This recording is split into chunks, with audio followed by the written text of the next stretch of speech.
Shavua Tov, que el Eterno les bendiga. Vamos a compartir palabras de Torah, señores. Estamos en la porción de la escritura que se llama Eikev, que encontramos en el libro de Deuteronomio del capítulo 7, del verso 12, hasta el capítulo 11, verso 25. Y vamos a tomar los primeros versos del 12 al 17 y vamos a comentar sobre ellos. Dice la escritura, para comenzar, esta será la recompensa cuando escuchen estas leyes y las observen y las realicen. Guardará Hashem, tu Elohim, para ti el pacto y la benevolencia que prometió a tus padres. Verso 13, te amará, te bendecirá y te multiplicará, y bendecirá el fruto de tu vientre, el fruto de tu tierra, tu grano, tu vino, tu aceite, la cría de tus manadas y los rebaños de tus ovejas y cabras. Sobre la tierra que juró a sus padres que te dará. Bendito serás más que todos los pueblos. No habrá en ti hombre infértil ni mujer infértil, ni entre tus animales. Quitará Hashem de ti toda enfermedad y todos los padecimientos malos de Egipto que conociste. No los pondrá en ti. Lo leo de nuevo. Quitará Hashem de ti toda enfermedad y todos los padecimientos malos de Egipto que conociste. No los pondrá en ti, sino los pondrá en tus enemigos. Verso 16. Devorarás a todos los pueblos que Hashem, tu Elohim, te entregue. No se apiadará tu ojo de ellos. No servirás a sus dioses, porque una trampa es para ti. Perdón, quería leer hasta el verso 17. Verso 17 dice, quizás digas en tu corazón, son más numerosas estas naciones que yo. ¿Cómo las podré expulsar? Ya desde antemano aquí, el Eterno conoce nuestra composición, conoce al ser humano, conoce al hombre y sabe cuáles son los pensamientos que le pueden venir a él. Él sabe nuestras fortalezas y también nuestras debilidades. Y entonces él se adelanta de una vez y dice, quizás digas en tu corazón, esos pueblos a los cuales tú me vas a enviar son más numerosos que yo. ¿Cómo los voy a poder expulsar? Nos adelantamos hasta si no me equivoco, el verso 24, y el Eterno dice, entregará a sus reyes en tu mano. Todo esto es condicional, porque está hablando de guardar los mandamientos, de estar dentro del pacto y dentro del orden que el Eterno nos pide. Entonces, de esa manera se da como resultado, dice, entregará a sus reyes en tu mano y harás que se perezca su nombre de debajo del cielo. No se levantará ningún hombre contra ti hasta que los hayas destruido. Encontramos en este verso una de las declaraciones negativas más graves, que tienen un impacto en la eternidad más graves, que dice, harás que perezca su nombre de debajo del cielo. O sea que para estas personas ni siquiera habrá memoria. En el judaísmo se usa esto como una maldición, que se expresa mucha gente que no cree en el Mesías Yeshua, le llama de manera despectiva con un título que no quiero decir, que significa que su memoria sea borrada, que la memoria de su nombre sea borrada. Esa es la peor maldición que alguien puede proferir en el judaísmo.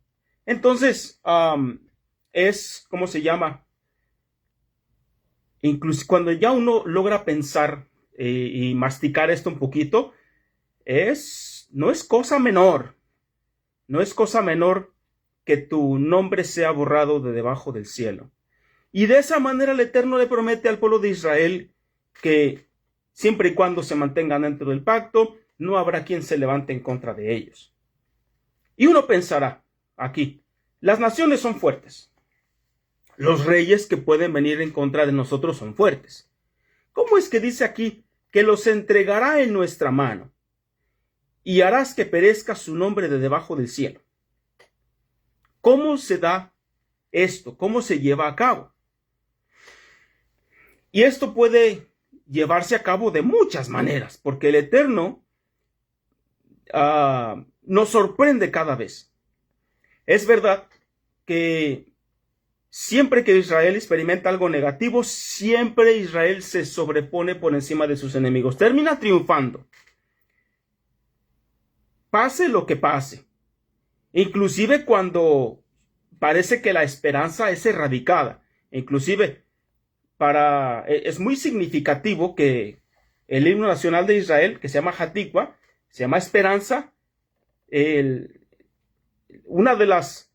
A mí me sorprende la manera en que fue compuesto, porque en múltiples ocasiones, inclusive si no me equivoco, que la ciudad de Jerusalén ha sido derribada 13 veces, me equivoco, entre 13 o 31. Pero si nos ponemos a pensar cuántas veces otras ciudades del mundo han sido, o civilizaciones han sido destruidas y vueltas a reconstruir, no hay ninguna como Jerusalén que haya sido derribada, reconstruida, derribada, reconstruida múltiples veces por todos los imperios que se levantaron en contra de ese territorio geográfico. Entonces, ¿de qué manera el Eterno las entrega en nuestra mano, pase lo que pase? ¿Cuáles son las condiciones? Y es que nosotros hoy en día podemos juzgar de una manera muy ligera todo lo que puede suceder alrededor, las circunstancias que se dan cuando el Eterno está liberando al pueblo de Israel. De manera que se nos puede hacer hasta inmoral. Y tenemos que tener mucho cuidado cuando encontremos algo que parezca cuestionable, moralmente hablando, en la Escritura, porque no sabemos si la mano de Dios está metida ahí o no. ¿A cuántas personas nosotros desearíamos erradicar de la faz de la tierra arbitrariamente? Hasta que te pones a pensar si aquel fulano que nos juega en contra no será un instrumento de Dios y yo quiero quitarlo arbitrariamente. Sí, está bien. Tener el deseo de que tal fulano no exista está bien. Desear que alguien no nos juegue en contra también está bien. Pero ir en contra de ellos, literalmente para erradicarlos de esta vida, de la faz de la tierra, tenemos que preguntarnos si él es un instrumento de Dios para poder despertar al pueblo. No te metas en el trabajo de Dios, deja que lo haga. Este verso que dice aquí, entregará a sus reyes en tu mano. Tenemos que tener mucho cuidado. Sansón se levantó como juez de Israel, y ahí dice la Escritura de manera muy clara, para provocar a los filisteos en contra del pueblo de Israel. Sansón se levantó para provocar a los filisteos en contra del pueblo de Israel. Hablando de los filisteos, hablando de la parashá de que te vas a encontrar muchas predicaciones, es más, sin fin de predicaciones que te van a hablar de la relación que tiene Ekev con el talón, con Génesis, con lo que pasó con la serpiente. Ella te morderá en el talón y tú le pegarás en la cabeza. La descendencia de ella, de la mujer. Y en los últimos 2 años, nosotros, bueno, y digo nosotros, creo que mucha gente estuvo al tanto de lo que proféticamente sucedió en Israel. Y fue indeseable, claro que sí, porque fue algo muy negativo lo que sucedió en octubre 7.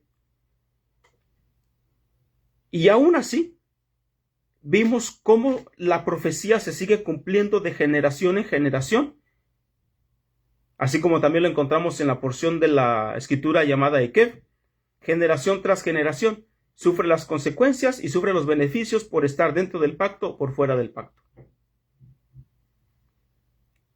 Y en relación a lo que tiene que ver con Ekev, y que lo vimos en Israel en los últimos 2 años, y es que Ekev, de ahí viene el nombre de Jacob, del que toma del calcañar, del que toma del talón.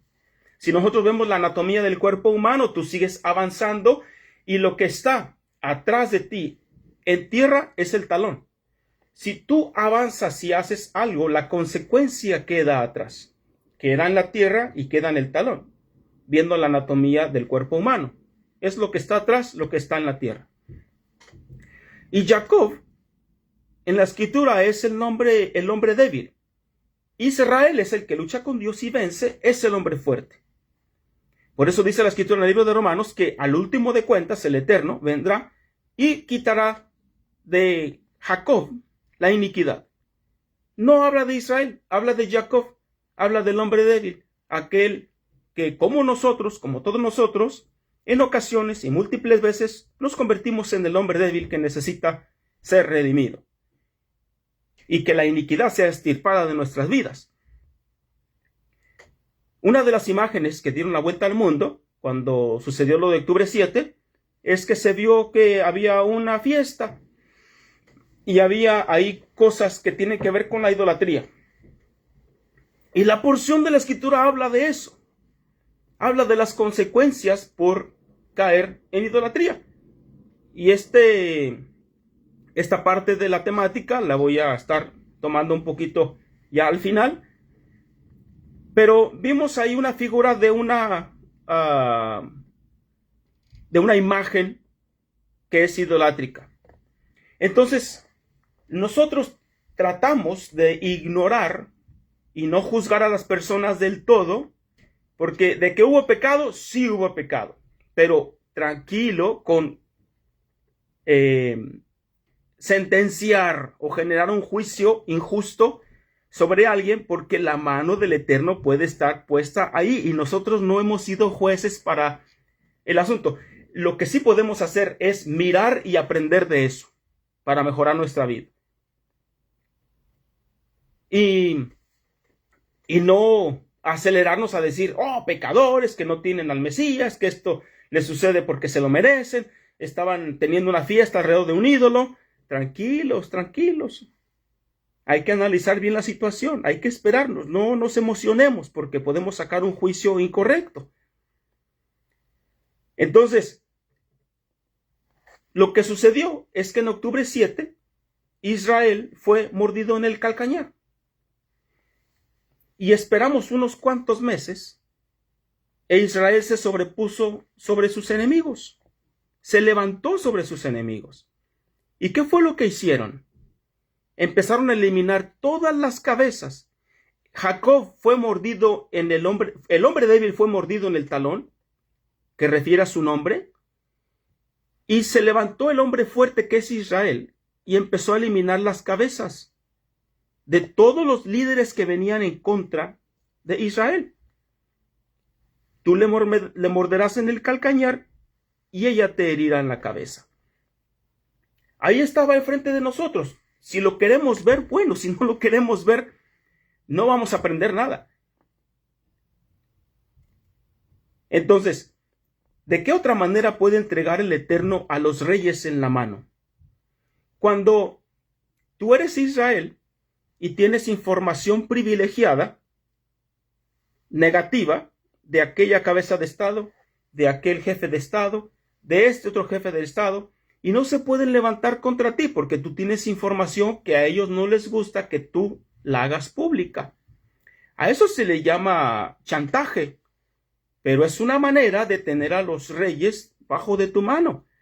Israel está entre los 5 países en ciberseguridad y también está dentro de los 5 países que más espían a otros países de una manera súper, hiper, macro agresiva. Entre Rusia y China se pelean el primer lugar en cuestión al espionaje. Después está Estados Unidos, o también se puede pelear por el primer lugar, pero después encuentras a Israel, que es creo que menos del 1% de la población del mundo, en agresividad de espionaje. Entonces ellos sacaron el sistema Pegasus, que le llaman. Entonces es una barbaridad. Si no analizamos bien, si no hacemos una pausa, vamos a ignorar de qué maneras el Eterno entrega a los reyes de las naciones en la mano de Israel. Inclusive les dice, tú serás dueño de la puerta de tus enemigos. O sea que tú decides cuándo sale y cuándo entra. Bueno, dice aquí la Escritura, porque el Eterno nos conoce. Quizás digas en tu corazón, son más numerosos que yo. ¿Qué es lo que voy a hacer? Bueno, ahí está la solución. Después el Eterno le dice al pueblo de Israel que ¿por qué razón lo sacó al desierto? Y dice en el capítulo 8, verso 1, dice, todo mandamiento que yo te ordeno hoy, cuidarán de realizarlo, para que vivan y se incrementen. Entren y poseen la tierra que juró Hashem a sus padres. Recordarás todo por el camino por el cual te ha llevado Hashem, tu Elohim, estos 40 años en el desierto para afligirte, para probarte, para conocer lo que hay en tu corazón, si observarás sus mandamientos o no. Hay unas traducciones que ponen esa frase que dice aquí, para conocer lo que hay en tu corazón. Dice, da a entender que Dios sacó al pueblo de Israel al desierto para que Dios conozca lo que hay en el corazón del hombre, pero eso no es así, es una traducción incorrecta. Adonai conoce todas las cosas y nos sacó al desierto para saber de qué manera íbamos a trabajar, para exponer lo que hay en nuestro corazón, porque nosotros no vamos a terminar de conocernos aún antes de que muramos.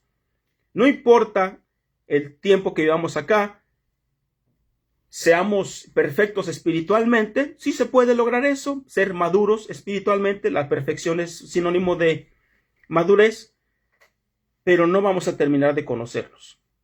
Todavía no. Si nosotros podemos sujetarnos de algo conectado a la divinidad, siempre hay cosas nuevas que conocer. Siempre habrá cosas nuevas que experimentar. Por lo tanto, no dejaremos de conocer lo que hay en nuestro interior. Solo el Eterno lo puede exponer completito. Y si hay atributos que el Eterno ha puesto en nosotros, entonces tenemos que trabajarlos para poder conocerlos. Entonces, nosotros aquí en la tierra tenemos las cosas básicas. Como dicen los escritos del Talmud. ¿Quieres conocer a una persona? Pues dale de beber, pídele dinero prestado o hazlo enojar. Y vas a sacar lo que hay en el corazón de ella. Entonces, o como escuché en el cristianismo, ¿quieres conocer a alguien? Y si no me equivoco decían, Alma, ¿me escuchas? Sí. ¿Cómo decían? Préstale un libro, ¿no? ¿Te acuerdas de esa? No. Sí, dice, ¿quieres conocer a alguien? Préstale un libro y a ver si te lo devuelve o no. Creo que por ahí tenemos un libro que no hemos regresado. Confiésome de mis pecados. Y un libro que me tardé un par de días en devolver, le dije a una persona, creo que se llama Freakonomics, está en inglés. Y le dije a la persona, me disculpo porque se me olvidó traerte tu libro. Y él me dijo, no, yo tenía la intención de regalártelo. Así me dijo él.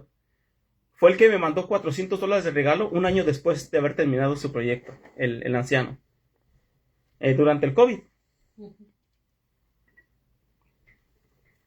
Pero de esa manera puedes conocer a alguien también, desafortunadamente.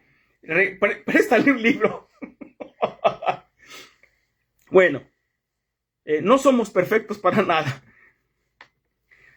Para conocer lo que había en el corazón, para calcular, aquí yo puse una nota. Hashem nos hace calcular si le podemos seguir. Lo mismo que Yeshua nos sugiere hacer antes de seguirle, hacer la cuenta. Como ya lo había explicado yo en un video pasado. No podemos negar todos los atributos y los regalos que el Eterno nos dio. Tenemos que hacerlos crecer.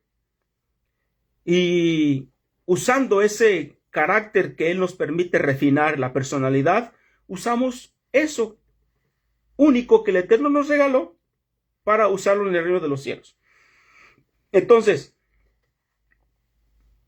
el Eterno nos saca al desierto para saber lo que hay en el corazón, para saber qué defectos, qué atributos podemos encontrar y usarlos a favor en el reino de los cielos. Aquí dice la escritura Eso lo encontramos en Deuteronomio 8, capítulo 1. Y lo que dice Yeshua: si alguno quiere venir a mí, niéguese a sí mismo, tome su cruz y siga. Porque cualquiera, dice la Escritura, que quiera guardar su vida, la perderá. Y todo el que pierda su vida por causa de mí, la hallará. Después dice aquí algo muy importante, el Mesías, en el libro de Mateo capítulo 16, verso 27. Perdón, verso 26. Porque ¿qué aprovechará al hombre si ganare todo el mundo y perdiere su alma? La siguiente pregunta que les hace dice: ¿o qué recompensa dará el hombre por su alma? Me llama la atención que esta versión del Humash le traduce la palabra Ekev como recompensa. Dice: esta será la recompensa cuando escuchen estas leyes. Es muy interesante que le llame recompensa. ¿Por qué? Porque termina siendo la consecuencia, termina siendo, como les expliqué, con el cuerpo humano, la anatomía, lo que queda atrás es la consecuencia, es el resultado de. ¿Qué cosas dará el hombre por su alma? Y la porción de esta semana nos habla una y otra vez de cuidarnos, de no dejarnos llevar por las riquezas de este mundo. Todas las advertencias aquí yo las anoté. Encontramos una en el verso 11 del capítulo 8 que dice de la siguiente manera: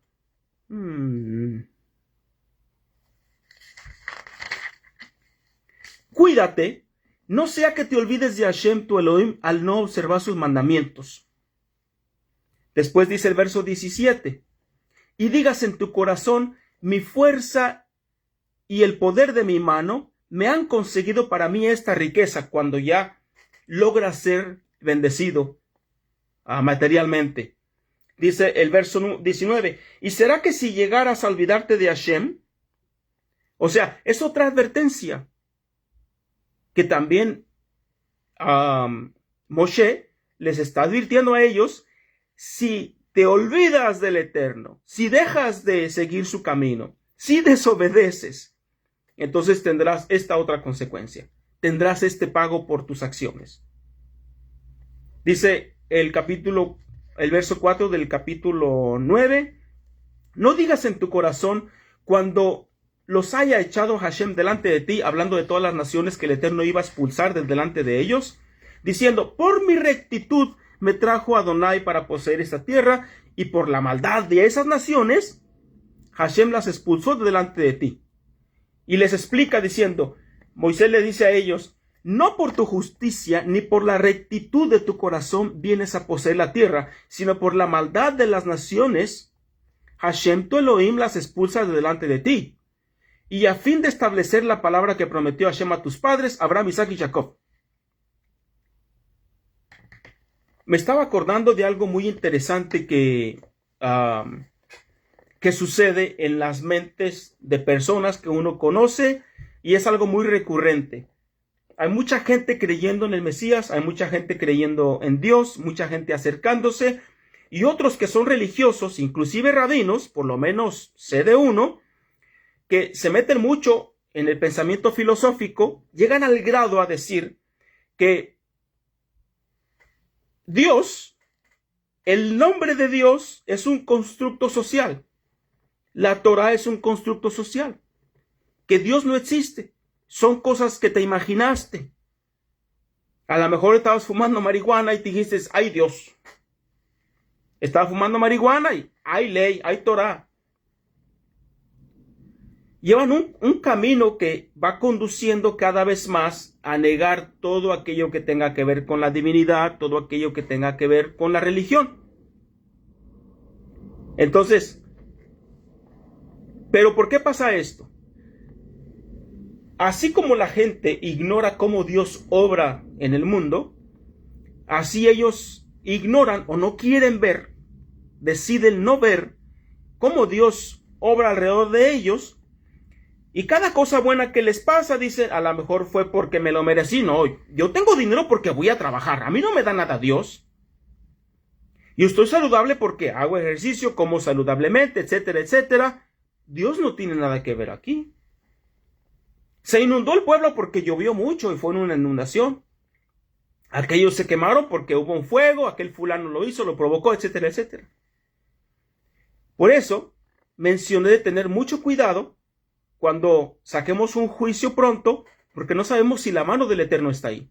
No que sucedió lo de la pandemia hace tiempo. No, pues es que eso fue culpa de un laboratorio que andaba por ahí en China, que los murciélagos, que la sopa de esto, la sopa del otro.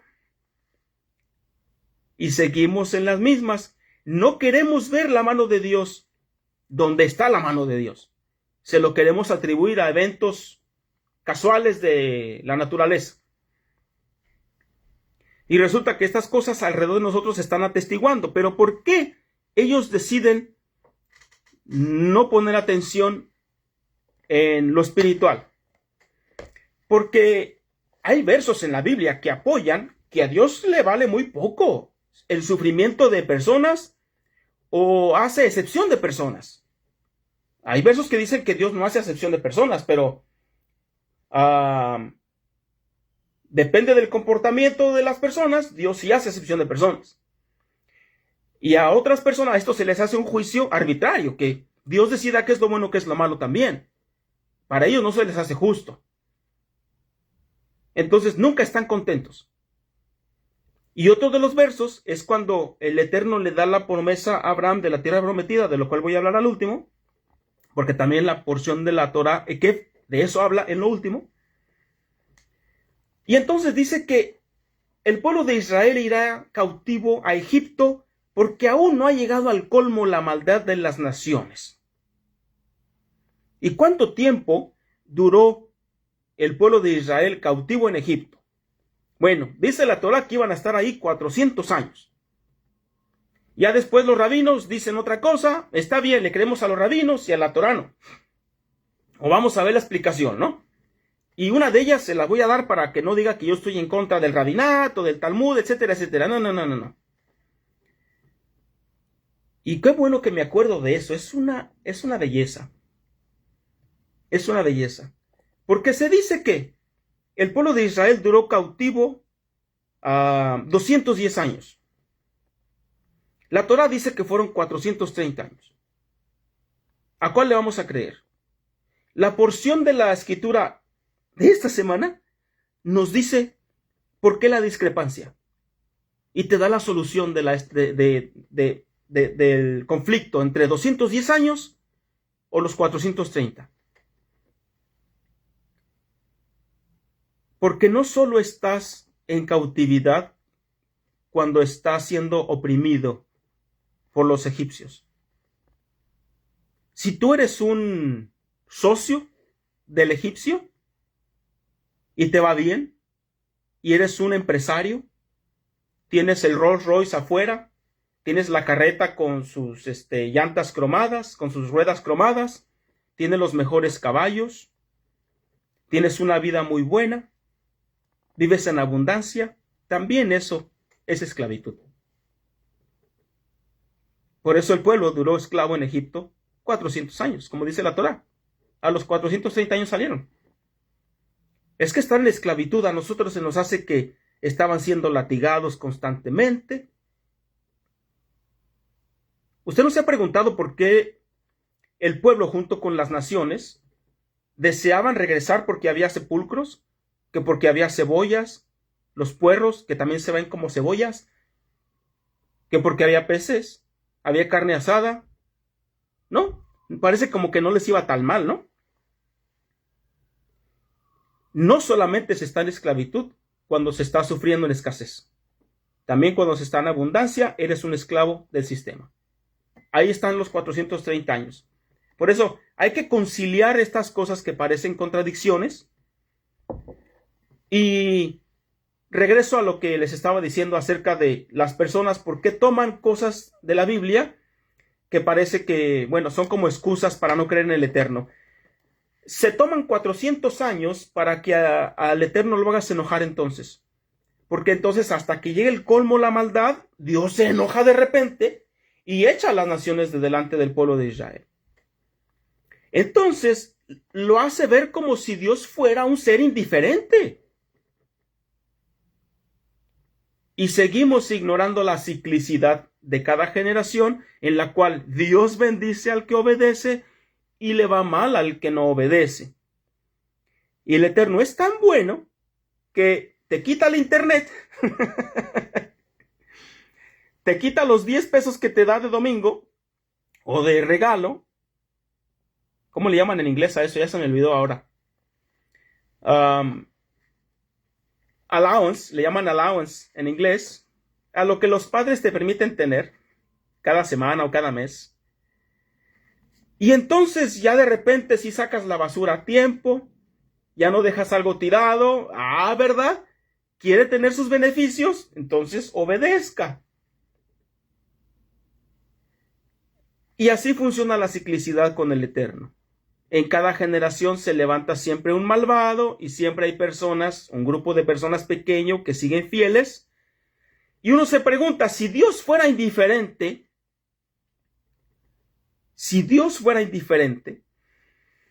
cuando vino el Mesías, después de estos supuestos 400 años de silencio, antes de la llegada del Mesías,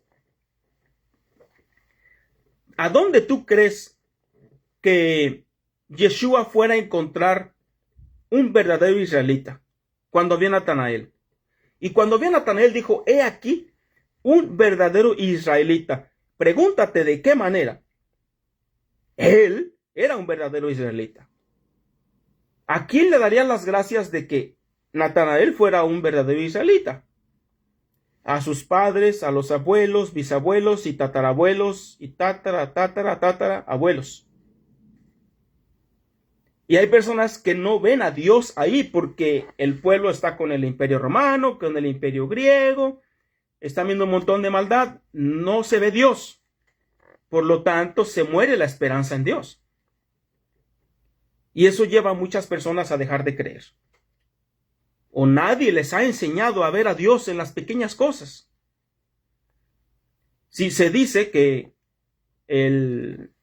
hay un concepto que, si no me equivoco, está relacionado con la parashá de Kev, que habla de la alajá de decir 100 bendiciones en el día. Y cuando queremos hacer la cuenta por todo lo que debiéramos de dar gracias, yo creo que nos pasamos de 100 veces. Hoy en día escuché a mi esposa en cuanto se despertó y mi hijo llegó al cuarto. Modeani, estás dando gracias al empezar el día ya. Por el aire que respiramos, por todo. Y entonces, nosotros invitamos a Dios que sea parte de nuestra vida porque Él nos invitó primero. Y es una manera de que siempre estés consciente de por qué vives y para quién estás viviendo.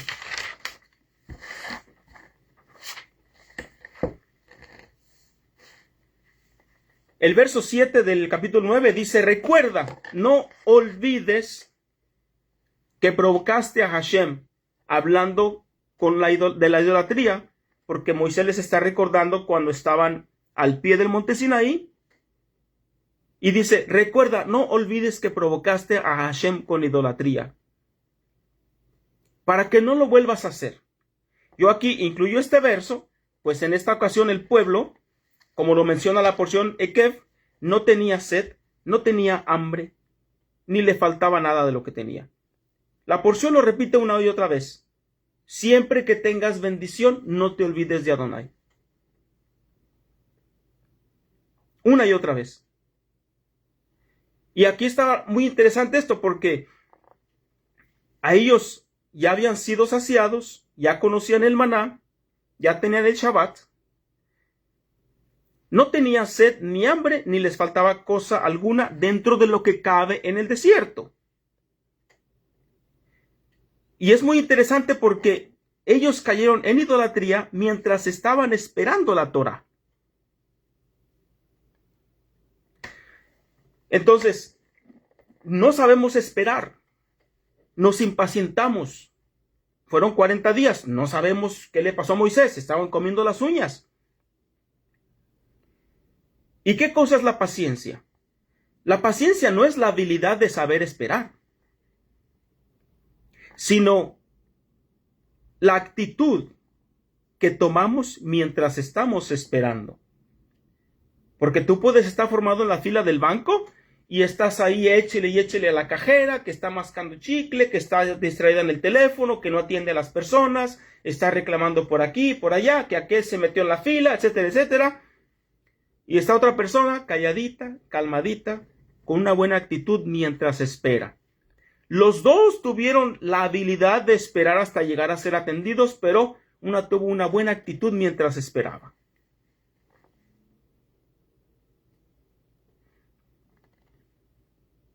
Y dice el verso 16, cuídense, no dejen seducir sus corazones. ¿Por qué?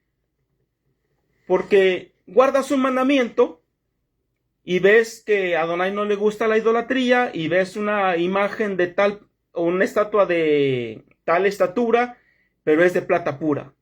Pero es de oro puro. Y dice, cuídate, no te la puedes quedar, tienes que destruirla. Por mucho dinero que cueste, no te la puedes quedar. Aquí dice, no dejes seducir tu corazón. No cacherices la idea de que el dinero y das el diezmo y das ofrenda, no cacherices lo que ya pertenece a la idolatría. Y la porción de la Torah, de esa escritura, termina diciendo en el capítulo, si no me equivoco, 11, verso 24.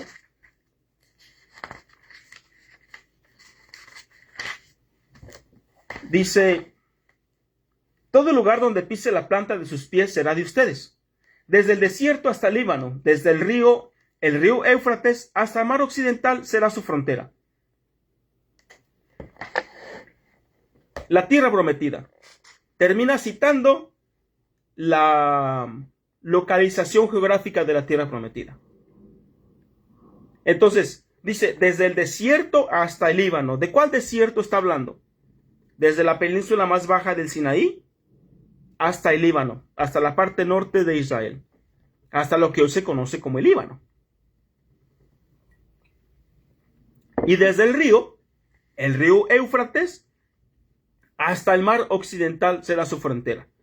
¿Cuál es el mar occidental? Está hablando del mar Mediterráneo. El occidente, donde se pone el sol.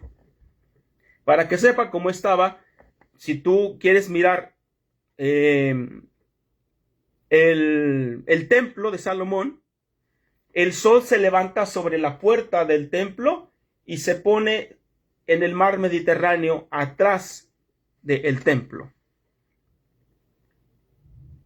Entonces, aquí nos preguntamos si Moisés entró a la tierra prometida, si el pueblo de Israel entró a la tierra prometida o no entró a la tierra prometida. Y desde, ¿qué será?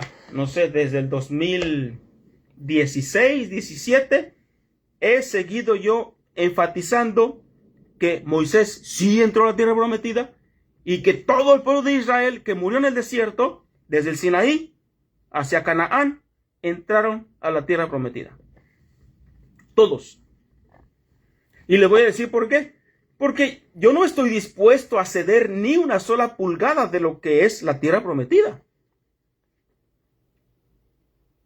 Si este asunto de el Líbano o del monte donde se construyó el templo de Jerusalén, que era lo que quería ver Moisés, eso vino después.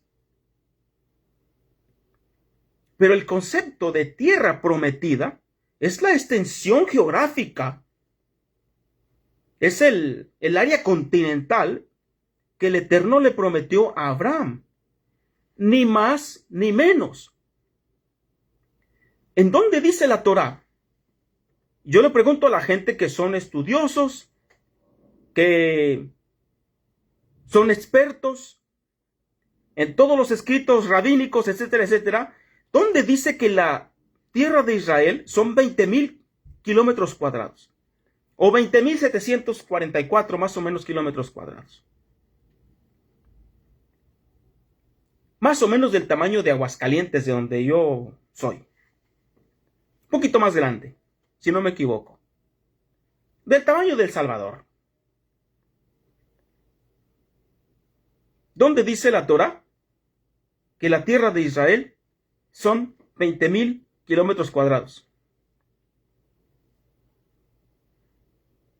¿Y por qué con tanta facilidad teológica cedemos, regalamos la tierra que el Eterno le prometió a Abraham? Ahí dice en el libro de Génesis capítulo 15, está bien clarito, desde el gran río, y dice desde el río Nilo hasta el Líbano, de río a río, ¿de cuál río a cuál otro río? Desde el río Nilo hasta el río Éufrates. Territorio que hoy pertenece a Irak, incluso Kuwait, es de Israel.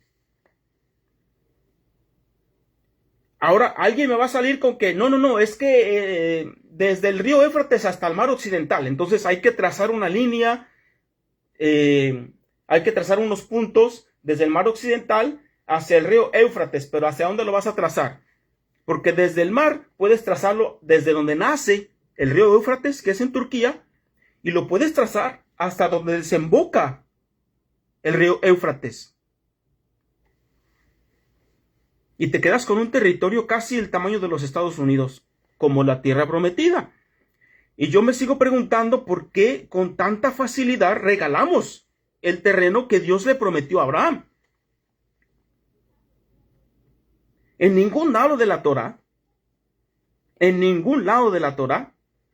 dice que Israel es del Mar Muerto al Mar Mediterráneo. Y yo sé que en lo profundo se está hablando, porque Moisés está de este lado del río y dice la tierra que vas a entrar para conquistar. ¿Qué significa la tierra a la cual vas a entrar para conquistar? Porque claramente el Eterno había dicho que es desde el río Éufrates y ya estamos de este lado del río. A lo mejor el río Éufrates corría de este lado antes y ahora ya corre del otro lado. Entonces Moisés estaba equivocado. Más bien, entonces Moisés estaba en lo correcto. Él no entró a la tierra prometida. Yo no negocio ningún kilómetro cuadrado, ninguna pulgada, nada de la tierra prometida. Por lo tanto, todo el pueblo entró y Moisés entró.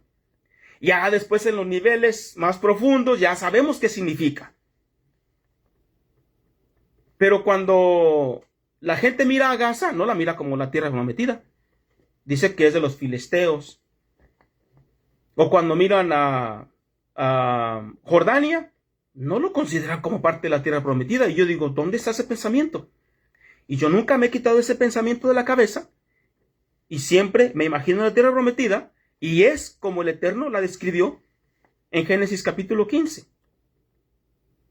Ni más ni menos, sorry. Que Rubén no quiso entrar porque vio unos pastos verdes muy bonitos. No, sí, ya entró. Entró a pelear y después se regresó. Entonces, y piensan que se quedó afuera. No, se quedó afuera. Bueno, ya no voy a hacer berrinches porque si no me da... después da cáncer. Bueno, en esta porción de la escritura llamada Ekev, el Eterno nos advierte múltiples veces acerca de no olvidar a Hashem y sus mandamientos. Al estar en la cumbre de la comodidad, y en ella encontramos, aquí en esta porción encontramos un verso que hoy en día tiene vigencia para leer el estatus económico de alguna nación, o sea, en qué estado se encuentra, en qué estado de salud financiera se encuentra una nación en particular, o todo el mundo. Y dice aquí en el capítulo 8 o en el 9, permítame un segundo.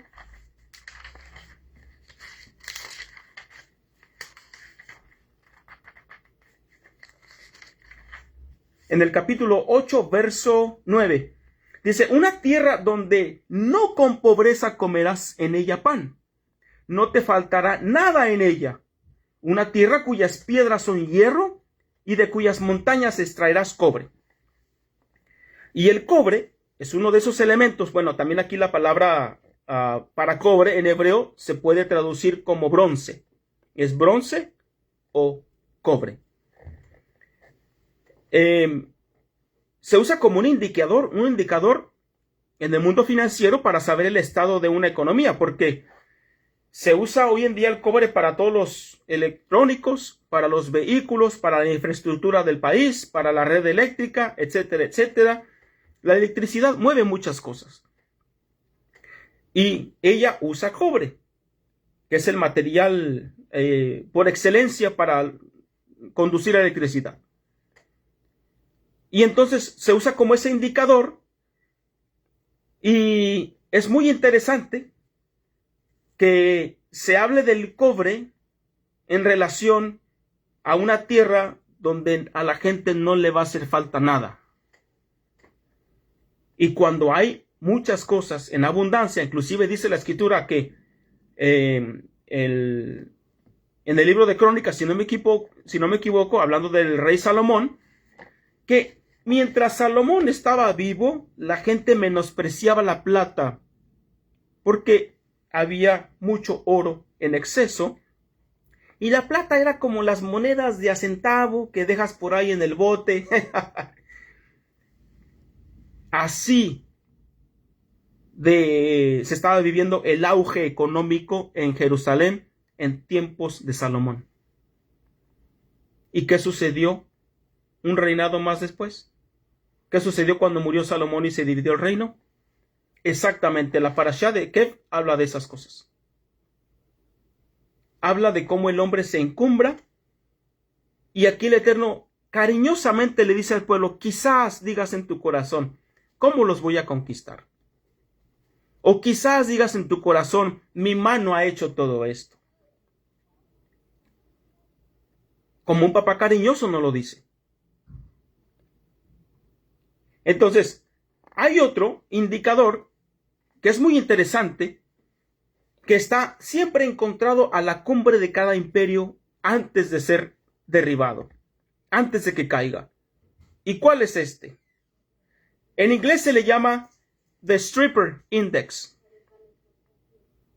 ¿Qué tiene que ver The Stripper Index? ¿Qué entiende por la palabra stripper? Sí, estoy hablando de la prostitución y el entretenimiento para adultos. ¿Por qué?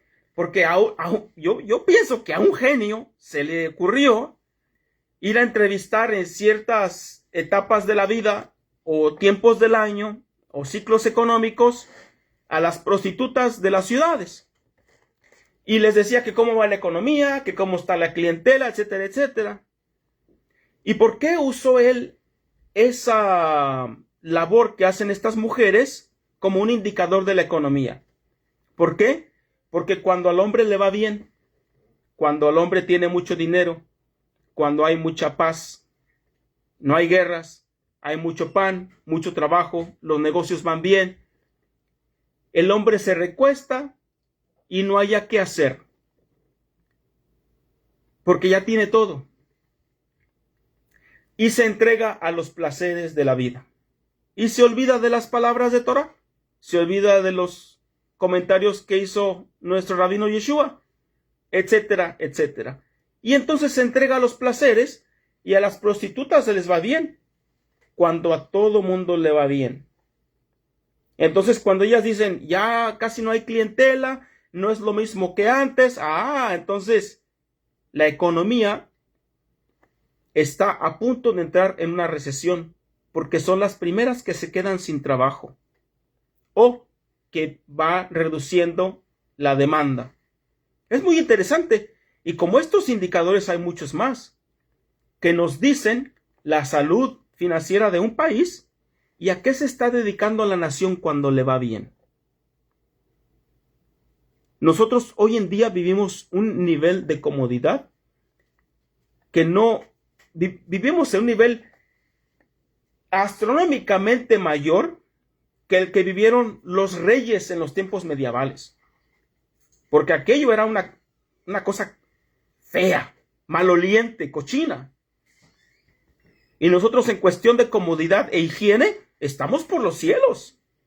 Si ellos atestiguaran lo que nosotros vemos hoy en día, se quedarían atónitos. Y eso no necesariamente está bien. Está bien cuando reconocemos que el Eterno nos dio todo, cuando hacemos todas las bendiciones, cuando le hacemos a Él el autor de nuestra vida. Pero cuando nos olvidamos, entonces amárrate el cinturón, porque el choque va a estar fuerte. Y de eso, cíclicamente, habla la porción llamada Ekef. Que el Eterno los bendiga. Shalom.